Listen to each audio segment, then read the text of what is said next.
Josh's parents had already arrived at the hospital before Henry was born, and Sydney was there too. And so we said, hey, it's time for you guys to go have some dinner so I can have this baby. And about 10 to 15 minutes after Henry was born, my doctor came up to me and said that the doctors had consulted and felt that Henry probably had Down syndrome. I felt at that moment out of my body. It was truly as if I'd left the room and I was just hovering above. We cried a lot together. We cried a lot. You know, the diagnosis was so short, sudden, and very straightforward from the physician. In our family, when we share news, it's usually a little softer than how it was delivered at the hospital. And I said, well, I have almond eyes, and that's a trait in my family, so how could he have Down syndrome? And I think at first, the two of us, we were in quite a bit of denial about it and just looking for a miracle that he didn't have it. It was completely unexpected. And we didn't know what to do. We didn't know understand it. We weren't prepared for it. Yeah. We let our thoughts, drive how we were feeling, and we couldn't wait to get home.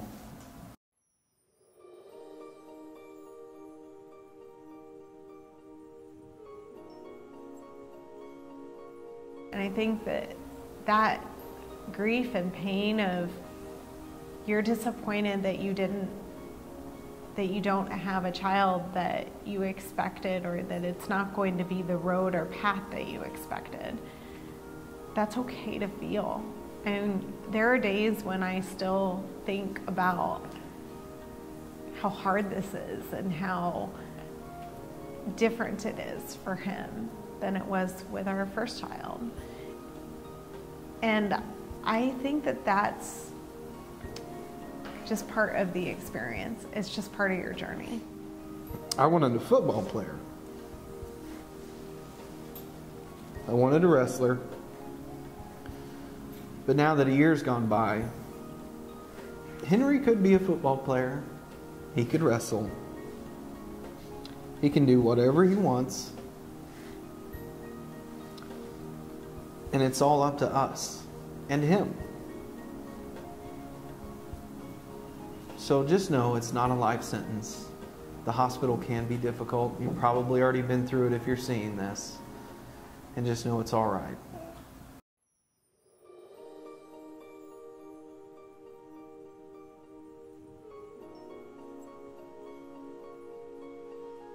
And the more that you just let yourself go through it, you become a better person, you become more inclusive of others, you become more open-minded to the world, and you get to experience joy and love in a way that you don't, that you never really imagined existed.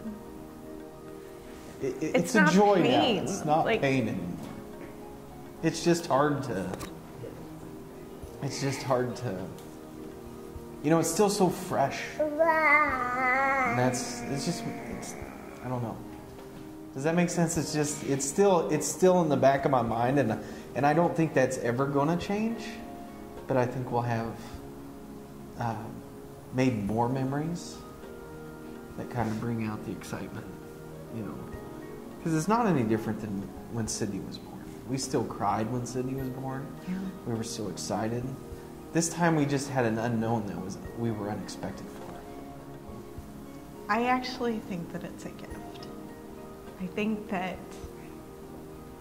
when God chooses parents to be the parents of a person with Down syndrome or a child with Down syndrome, that there's a gift there, and that you don't always see it every day, but you get glimpses of it, and it makes you a better person because of it.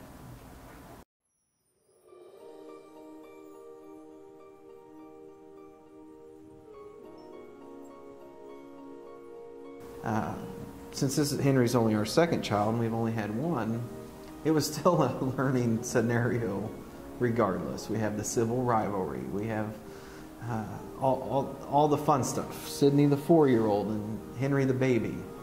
Henry's got his own timeline. Sydney had her own timeline. And we're still a family, and that really hasn't changed just because of Down syndrome. So we've really been a family as if Down syndrome hasn't impacted us at all, which it has. But it's our family, it's our core family, and we're excited about it. It's a gift now. It's a joy, and we love our son with Down syndrome or without Down syndrome. He's still our boy. He's still a little brother.